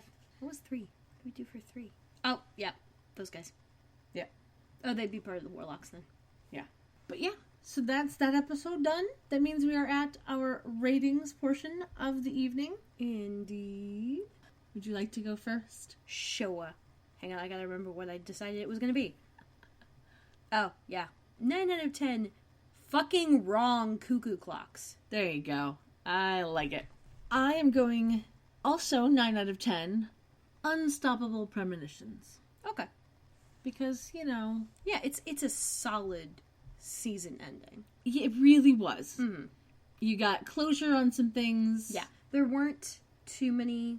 If there's maybe 1 or 2 plot holes, and that's about it. Mm-hmm. And it sets it up for the next season Mm-hmm. because you know that things are going to change. Yeah. And while we lose a character, we know that everything's going to work out somehow in the end. Blue is like nodding his head by snoring at you. Mm-hmm. So now we are on to our outfits. Do you have a fave? I don't know that I do. I really didn't like the shirt Phoebe was in for most of it. You know what? I like Phoebe's shirt at the very beginning. I like that. The blue with the lace and shit. Okay. Yeah. I like that shirt. See, you like the shirt that she wore at the beginning. I like the outfit at the end. Like, a fuzzy top is always a good look on her. This is true. I enjoyed the fuzzy top. For Prue, I liked the dress at the end because it was flowy, it was nice, it looked really cute on her. And for Piper, I enjoyed the purple sweater, black shirt, gray pants outfit. It was very classic, it was very nice, it was very Piper. Mm-hmm. Yeah. So that's it. Yeah. We're done with the first season. Mm-hmm. It's so weird to be done with the first season. Oh yeah. And now we have a little homework, a little audience response. Yeah. For you guys. Just a couple of, random ass questions about the season. Namely, your favorite episode, your favorite moment in any of the episodes. Did you ship Prue and Andy? And did you cry when he died? And who was your favorite Charmed one this season? Do you have a favorite Charmed one? Mm-hmm. Who is your favorite demon, your favorite monster, your favorite warlock, your favorite bad guy in general? Your favorite douche canoe. Exactly. And what was your least favorite episode of the season? And if you don't say it was... Hey, we're not judging. Not judging, but if you don't say it was the wedding from hell, I will know that you're wrong. I think with both of us, that was the lowest rated one. Oh, absolutely. Yeah. Absolutely. Yeah. So feel free to, let us know via Twitter, Tumblr. Yeah, you can totally... Facebook.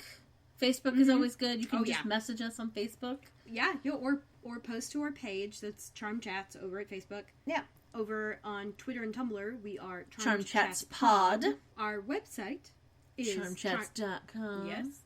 Our Instagram is just Charm Chats, as is our Snapchat. Indeed. We post on Sundays. Yeah. And if you are on Snapchat, follow us on Snapchat, and you will see some little fun moments of blue. Yes, on it's Sundays. pretty much entirely blue. Yeah. Let's face it. Yeah, and I will be honest, I don't do Snapchat a lot because normally when we're together, we're recording, and therefore Snapchat isn't out. Mm-hmm. But if you send us a snap on Snapchat, we will reply to you. Oh, yeah. Which, there's that. I can't promise Blue will reply to you, but that's because he doesn't have the best vision and screens don't really register. Yeah. But that's okay. He's still adorable and we love him. This is true. Yeah.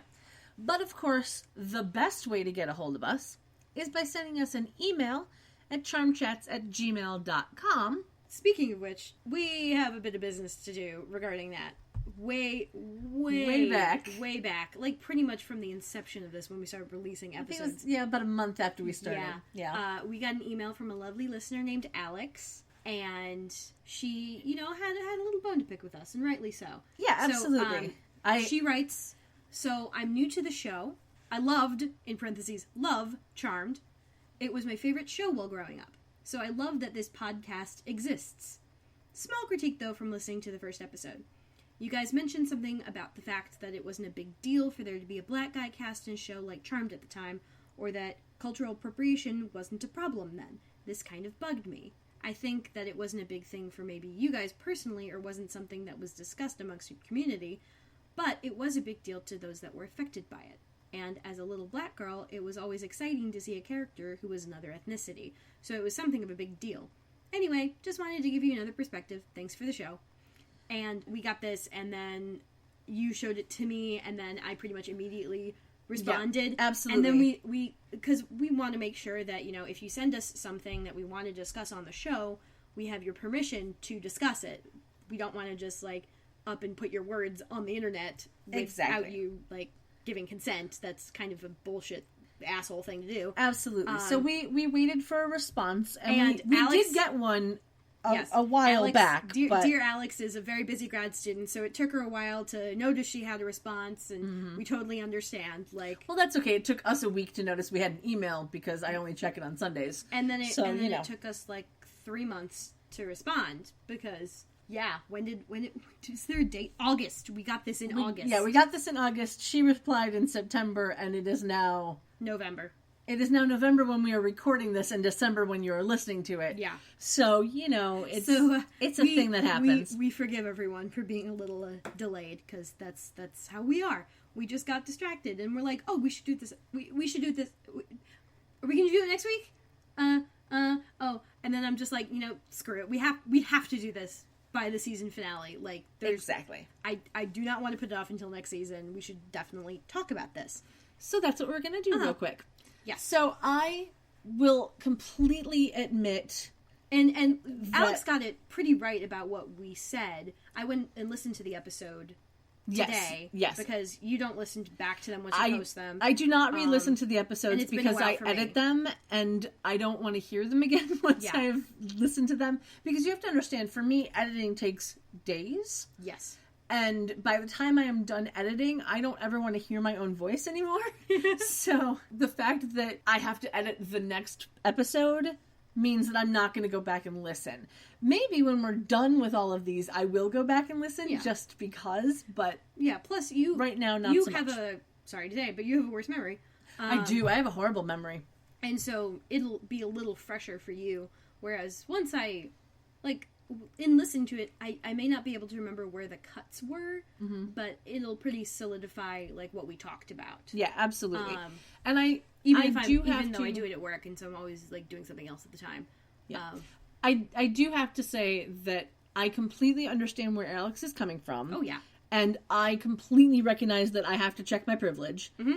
And I will. Check. Yeah, I will rightfully check my privilege. And truly, when we were talking about it, it was less than a minute. I Snapchatted you all the audio. Yeah. And it took less than 10 Snapchats, so it was about 50 seconds. Yeah, it was less than a minute that we talked about it, but yeah. We did not give it its due diligence, honestly. We didn't give it its due diligence, and I realized, listening to it back, that it didn't come out the way that I meant it. Mm-hmm.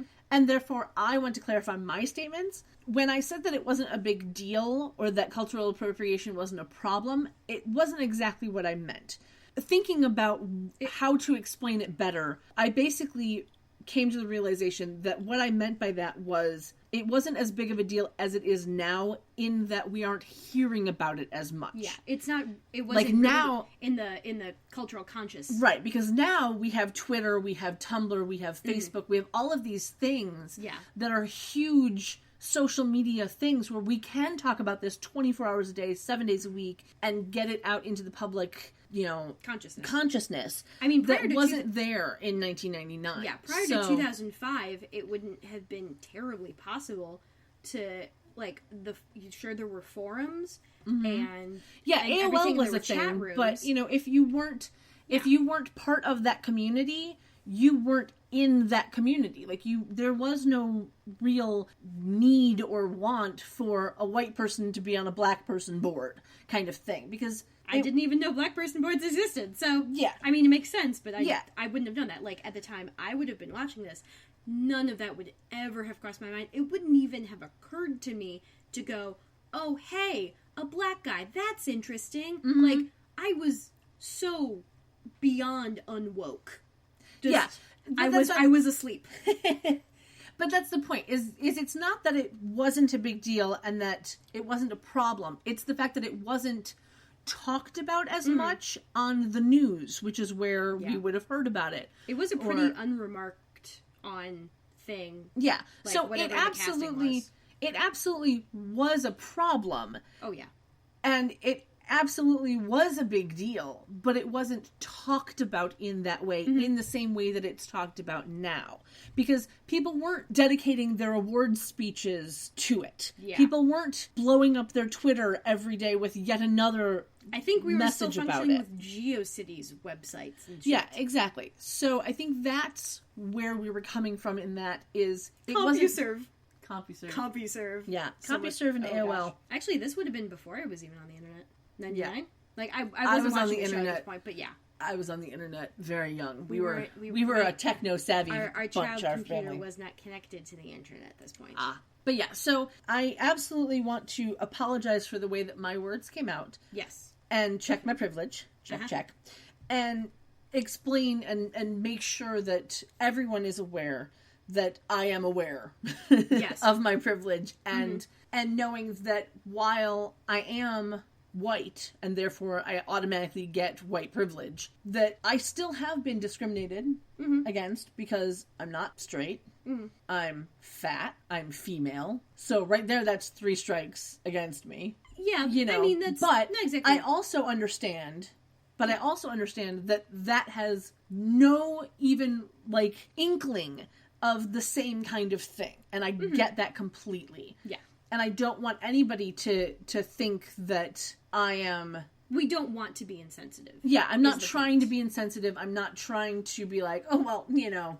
Yeah, nobody else cares. It's not a thing. Like, that's really not do, exactly what I meant. We really do appreciate Alex's response to this because, you know, it's always worth a discussion. Like, she took the time to email us. Exactly. We And love I will... that, and we would love to have more emails from people so we can discuss more things. Because I will Because honestly, admit, now that we have this new setup, like, our show goes so much faster, and I kind of miss the, like, 2.5 hours of stuff. Yeah. I don't know that you miss editing that. I don't miss editing it, but I do miss... We won't have any more 8-hour recording sessions, so you'll be fine. Yes, that... Yeah. Uh-huh. I also want to say that I really enjoy the fact that Alex took the time to send us this message, because I will completely be honest and say, once the words came out of my mouth, I didn't think about it again. Mm-hmm. Again, even while it was I less than a minute. Yeah, even while I was editing it, I didn't think about, oh, is somebody going to think that I meant this the wrong way? Because it never occurred to me that someone would think of it the wrong way. And so I'm very, very grateful to her for sending us this message and saying, in much more glamorous words, of basically going, check your privilege, you know? And I have taken that to heart and have been much more conscious about what I say and how I say it, and trying to make sure that what I say comes across the way I want it to be said, so that it actually makes sense. Yeah, and that when we're taking pot shots, we're doing it against the people who need the pot shots taken. Yes. Because, goodness knows, we love a bit of humor. But Yes. there's no point in doing humor when you're doing it against people who have been marginalized. It's just not fun. Yeah. Well, okay, that sounded stupid. It's just not, it's not fair. There we go. Yes. Uh-huh. Absolutely. So, again, we would like to thank Alex for Yes. sending us an email, and we would like to encourage all of our listeners to send us an email. Not just about the questions we asked a few minutes ago about, like, favorite episode and stuff. Like, if You you can want literally to send us just anything. like start a thread about something, we're totally down. Yeah, if you want to ask us what our favorite soda is and have us go off on a tangent about it, I can do that. I'm gonna tell you right now. Raised on Pepsi. I think I've discussed this on here. Probably. I think so. I I don't had remember. a cat named Pepsi. Like, it was a whole to-do. Sprite. All about the Sprite. Or ginger Not the ale. base. Not about the base. No. Uh-huh. Not so much. I've got the front and back of a base over there. Indeed. Yes. It Indeed. was my Halloween costume last year. Yes, I remember that. Yep. Wait, no, that was 2 years ago. Because I had my mother take a picture of me lying on the couch with a bow, like, draw me like one of your French bows. Yes. That's funny to musicians. Yes. And pretty much no one else. Yeah. Well, actually, no, it's pretty much only funny to bassists. Oh, well. Oh, well. But it made you laugh, and that's all that matters. This is true. I'm still smiling about it. Exactly. Anyway, so if you want to send us an email, literally just to be like, hey, listening to your show, you're doing great, we'd love that. If you want to send us an email going, hey, listening to your show, I think you suck and here's how you can improve, I'd enjoy that as well. Too happy? I know. You're just too fucking chipper. But Yes, please accuse me of being a robot so I will smile at you every time you look at me. yes, absolutely. I have done that. I will do it again. Yes. I am that kind of petty. Yep. Indeed. But yeah, we're done Yeah. with an entire season. Oh my gosh. Yeah. So we are going to take a week off Yeah. from putting out episodes. Possibly 2 weeks. Haven't decided yet. Yeah. We will tweet out and let you know. So make sure that you are following us at Charm Chats Pod on Twitter, because that is where immediate messages go out as soon as we think of them. But until next time, until next season, Sleep tight. Don't let the warlocks bite. bye. Bye. Phoebe, Piper, and Pooh, we've got evil to slay and some potions to brew. So we'll see where it's at next week with Kendra and Kat on Charm Chats. Dun dun dun.